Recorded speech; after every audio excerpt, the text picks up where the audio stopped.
RMN Drama presents Kini ang akong suliran. Sa bugtong tuyo nga kami makaalagad kaninyo, among gituyo pagmugna kining maong tulumanon nga pagatambagan nila ni Dr. ni Elaine Bathan nga mutabang sa pag-iway sa mga gumunhap ug kalibo nga inyong gihambin ilabi na sa punto legal. Kinisab si Dr. Rene Obra ang kaabag sa inyong suliran. Kini ang akong suliran. Kini ang akong suliran.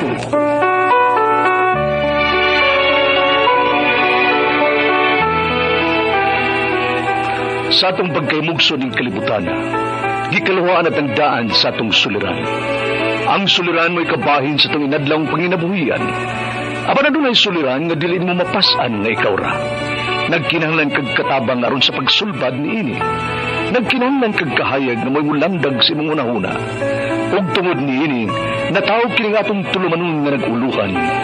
Kini ang akong suliran.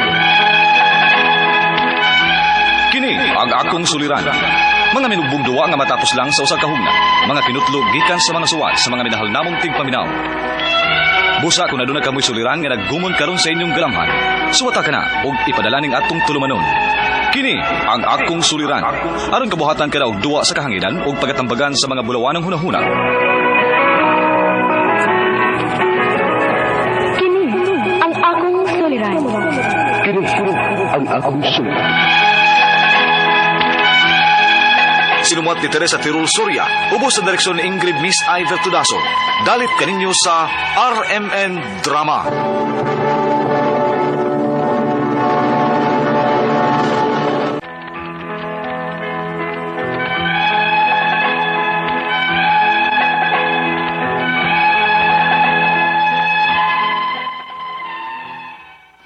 Mayong adlaw kaning tanan nga nagpaminaw karon ning tulumanon, kini ang akong suliran. Ilabi na kaninyo, Dr. Rene Obra o Dr. ni Elaine Bathan. Ingon man sa mga artista nga paghatawag kinabuhi ning akong suwat suliran. Ako si Mateo, 33 anyos, taga Lapu-Lapu City, Cebu. Punto legal kining akong suliran. Kabahin kini sa akong kompanya nga gitrabahoan sa una nga gilisod-lisod ang akong pagpahawa. Ingon man ang akong last pay. Aron yung sabtan, ingon ini ang mga panghitabo.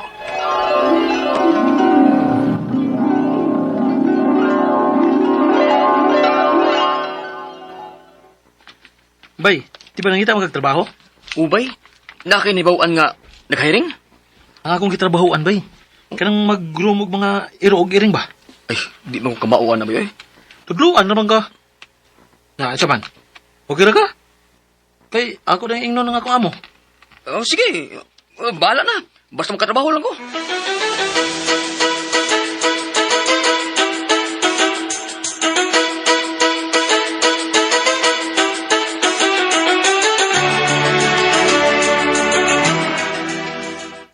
So ko na kadayon ugma, ha?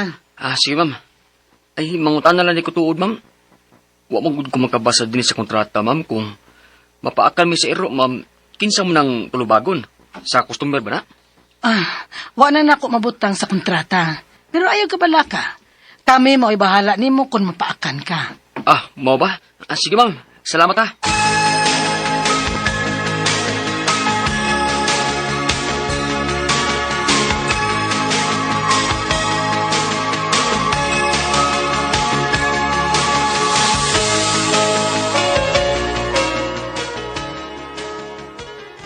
Bay, mang home service taron ha. Okay, bay. Onya, ikaw na maoy mo handle sa mga iro. Para makaton gyud ka ba?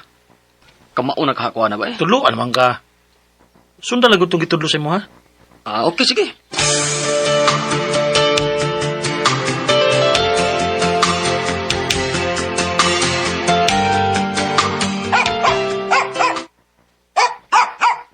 Di ara ba kining ako hero, sir? Okay ra ni ma'am. Butangan lang ni namo kining tabon ang iyang baba, ma'am. Dali bay. Igitawon bay. Ako'y Sige, kupot. bay. Sige. Ay, okay na. Natabunan na. Ay, bay, kukupting tarong, bay. Mulugnot man. Pahigda bay. Di mo siya mahigda, bay. Mubarong man yun. Hala, nakaurasan kasi mong naong bay.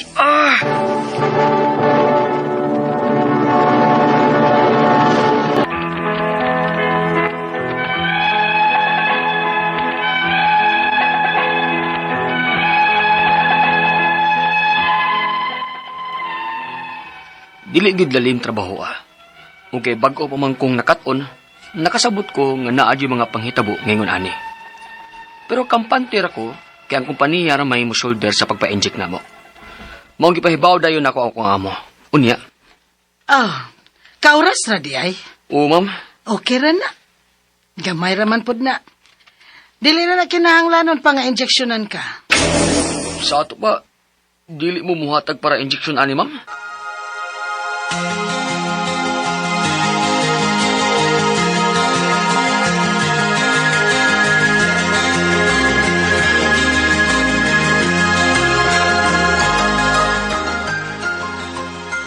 Ay binuang manag-ila, nak. Bisag kauras ra na, pagkangan nga naas naong delikado na. Unya, ma. Dili mo siya muhatag. Huwag na sila klaro eh. Pagpa-inject kong siguro. O inikahuman, undang anang trabaho ha. Delikado imong kinabuhi, anak da.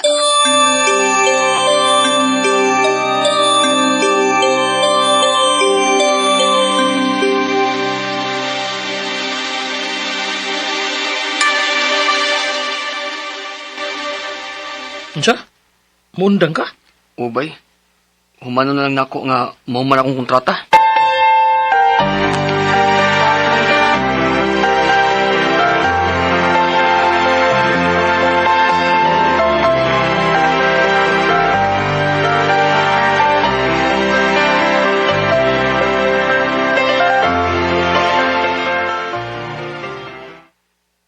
Human na nga akong kontrata, ma'am.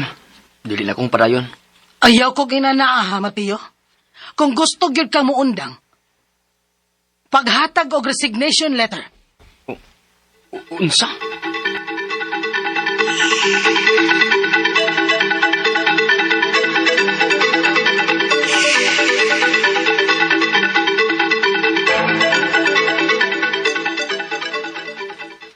Kinahanglan bagod ay kang mohatag og resignation letter. Nga human namang imong kontrata. Mao lagi ma eh. Pero nituman na lang ko ma para wala samok. Unya? Magpaabot lang ko sa kabuan. Dili na ako mo-duty.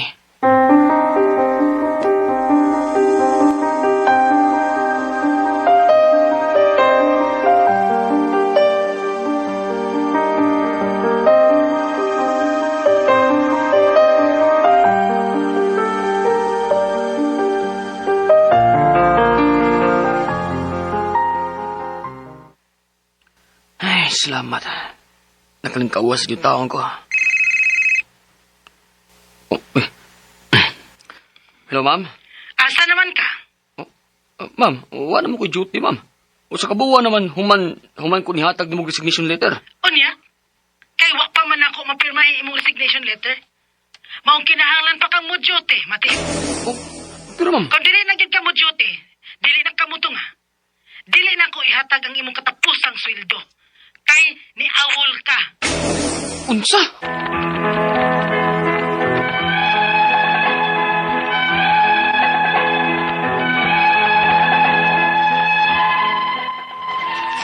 Gilisod-lisod jud ko sa akong amo sa una. Pero nagmagahi ko. Wa jud ko mojutig balik. Ang ako mga pangutana mao kining mosunod. Unang pangutana. Misaan ang akong amo nga kung mapaakan ming mga empleyado sa ero o sa iring, sila mao imo shoulder sa tanan.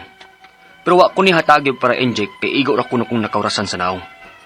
Pwede ba na ko silang makasuhan bisan og wa na makabutang sa kontrata? Ikaduhang pangutana. Obligado pa ba dayming muhatag og resignation letter bisan og nahuman na ang among kontrata? Ikatulong pangutana. Kinahanglan magiday og pirma o approval sa amo kung mo-resign ng empleyado? Dili ba day na namo katungod nga mo-resign? Makapugos ba day sila namo? Ikaapat o katapusang pangutana. Tulong na kabuuan ang nilabay, sukad ko ni-resign. O wa pa gyud niya ihatag ang akong katapusang sweldo. Kaya lagi ni awol kuno ko. Pwede ba guday na? Unsa may pwede na akong mahimo? Palihog, tabangin ang bagi ko, kini ang akong suliran, Mateo. Mayong adlaw mga suking tigpaminaw kini si Attorney Elaine Bathan og ako karong adlaw ang muhatag ninyo og tambag, tubag, solusyon, kalinawan sa inyong mga pangutana, mga problema na may punto legal. Of course, ato ang mga pangutana ng mga medical na akong partner nga si Dr. Rene Obra. Busa, ayaw na mo pagdugay, ipadala ang inyong suwat sa suliran_612@yahoo.com or sa ato ang Facebook account nga kini ang Akong Suliran Official Writers Page. Pwede sad atong ipadala sa 3rd floor, Jose R. Martinez Building, Osmeña Boulevard, Cebu City. Kumusta man ang ato ang mga sukintig paminaw? Kumusta man mo guys? Hinaot unta nga kada paminaw nato sa ato ang programa nga way sipyat, way buas ang paghigugma o pagsuporta nga amoy makuha nga mga pagtulunan, inspirasyon, kadasig nga mo padayon, no? Nga inigmata na to, ay, problema ramang ka, ay, bahala ka din ha, ay, padayon ko be. Di ko magpadani mo, kaysa magmokmok ko dire, mabati kog nang mawa ko'y ligo, way tarong, no? Pag-ilis, hago kay sa tanan, bahala ka din ha. I have a bigger God. Di ba mo na, smile ha, smile yun tanan, parati. Atong, kumita namin yun na, okay pa, madapag smile. Tinuod ba yan na?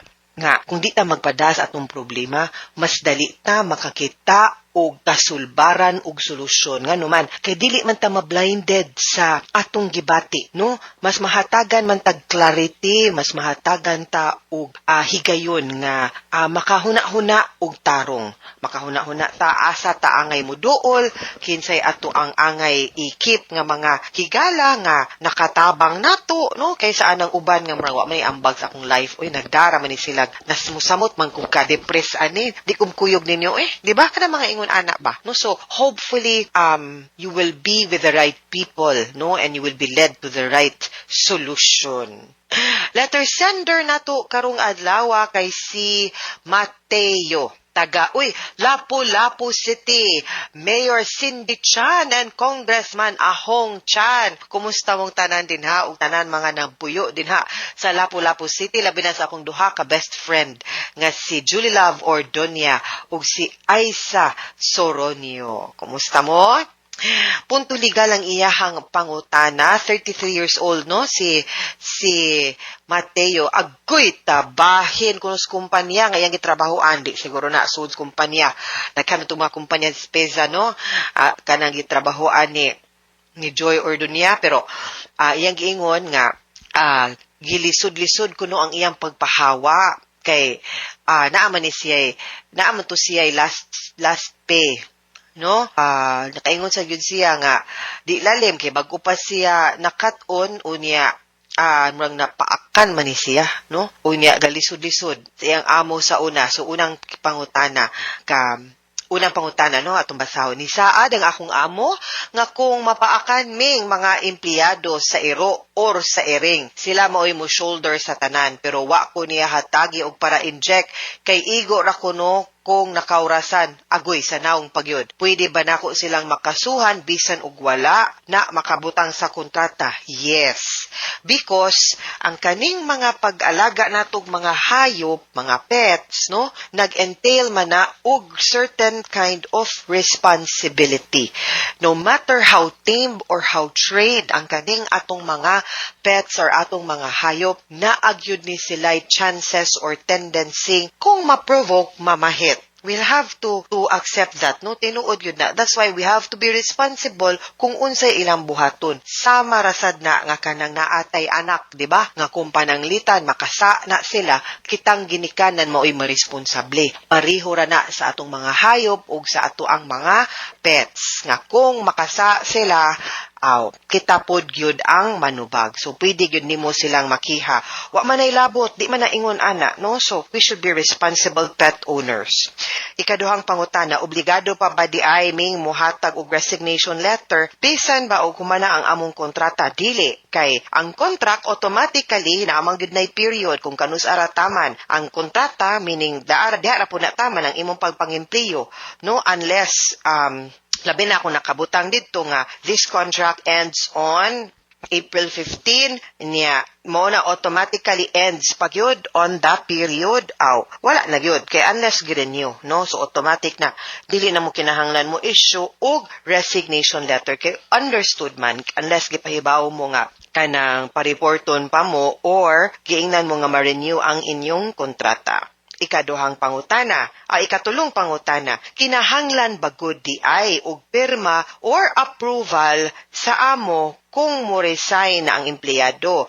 Dili ba di ay na namo katungod nga mo resign? Makapugos ba di ay sila namo? Oy, di gud ta mapugos og panrabaho para sa amo nga wa ta kauyon or para nato di makahatag og kaayo nato. Kay kung pugson ta, makiha man sila for involuntary servitude. Gani, lahi ang pamaagi sa pag-end sa iyahang pagpanrabaho on the part of the trabahante or employee kumpara sa employer. Kay kung ang kumpanya mo'y di na gusto sa imong serbisyo, dili man basta-basta mapapahawa ang empleyado na amay ka ng just and authorized causes for termination. Unya, dapat na ay 30 days notice na pag-ipabaon. Pero, kung ang dapat na ay rason, no? Whether it's a just cause or authorized causes. Just cause kanang serious misconduct, gross negligence, habitual tardiness, sigilag kalit, kanang mga ingon ana, nakakitag away, dishonesty, nangawat, breach of trust and confidence, mga ingon ana. Pwede sad nga kaning authorized causes pananglitan, masakiton, contagious, nga dili na maayo, or kung pananglitan, redundant, no? Nagdubli-dubli na ang posisyon or lugi na gyud ang kumpanya unya need gyud ta mag-retrench kanang mga ingon ana. Just causes gani na anay bayad. Walay bayad, kinakasa man ka. Pero katong authorized causes akong giingon, no? Sama sa retrenchment, redundancy, na anay gitawag nga separation pay. Kung ang kumpanya or ang employer maoy mo tangtang sa empleyado. Pero, ang empleyado gani, lahi. Ang labor code niingon rag 30 days notice. Why kinahanglan rason? Dili kinahanglan nga nakasa ang kanang kumpanya nimo, dili ingon nga wa na mo nagkasinabot, di lang nimo feel, di nako. Why rason? Pero kinahanglan lang gyud pod nga naay 30 days notice, no?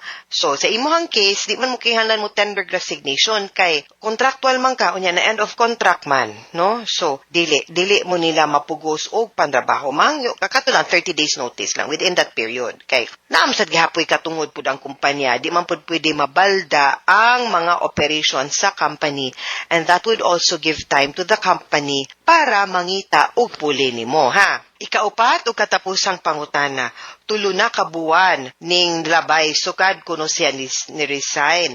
Pero wa siya nahatagan sa iyahang katapusan nga sweldo. Kay tungod lagi ato ang taniawol kuno siya. Pwede ba god ay na unsa mayang mahimo? Okay, taga syudad man gyud ka. Pwede gyud kang moadto sa Department of Labor and Employment dinha sa either sa Lahog, kanang Iskinagordo, or kaning ilang bagong opisina dinha sa Gaisano, sa Gmall, no? Dinha sa Gmall, no? Pwede ka mo adto didto, unya, ireklamo nimo kay para ipatawag ang kumpanya, ang amo nimo, para mahusay mo kanang gitawag nga single entry, no? Kanang SENA para mahusay mo, unya, imong inon dito nga mangayo kas imuhang last pay or sa imuhang sweldo. Kung sakto nimong ingon nga ni end of contract ka, di man ka maingon nga naawol ka, no? Unya, dito po nimo pwede masulti po nga na kay claim kabahin atong pagkaura sa imuhang naw nga magpa-ayo ka or magpa-treat ka, unya dapat sila pud ang mo bayad, ha? So, pwede na dito na to i-file, ha, sa Regional Arbitration Board. Pangayo og tabang dito kay para makuha nimo imuhang last pay sa imong pagpangimpliyo sa imuhang karaan nga amo. Awol gani gitawag ana absent without leave, no? So, mo na siya guys, ha? Mga suking tigpaminaw, hinaut unta nga namoy nakutlo na pagtulunan karong adlaw. Kini si Attorney Elaine Bathan, daghan king salamat sa inyong pagpaminaw sa atong tulumanon. Hangtod sa sunod nga sugilanon, dinhigapon sa tuang programa kini ang akong suliran gikan sa RMN Production Center, Radyo Mo Nationwide. Tatak RMN, daghang salamat og maayong adlaw.